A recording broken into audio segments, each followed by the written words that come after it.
أهلا متابعين ترند النهاردة. بدأ طبعا العزاء الفنان الكبير مصطفى درويش بمسجد الشرطة بالتجمع الخامس، وطبعا كان أول المعزيين خطيبته، وهي اللي استقبلت كل المعزيين اللي جايين يعزوا، منهم أحمد داوود، علا رشدي، نور النبوي، إسلام حمادة، كمان حسن أبو الروس اللي كان متأثر جدا، وكمان وائل عبد العزيز اللي نزل بوست على صفحته على الانستجرام قال: انا كنت لسه مكلمك في صلاة الفجر، سبحان من له الدوام، لا حول ولا قوة الا بالله، انا شكلي انا اللي هموت من الزعل عليه.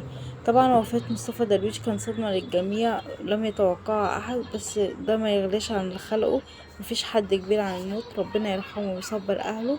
زي ما انتوا شايفين دي صور العزا حالا اللي هو لسه شغال، ولسه مفنانين جايين كتير جدا، منهم آسر ياسين بدأ يجي، خالد النبوي، نور النبوي، اسلام حميدة، زي ما قلت لكم معظم الفنانين كتير جدا صابرين، اكتر الناس فنانين قريبة مني.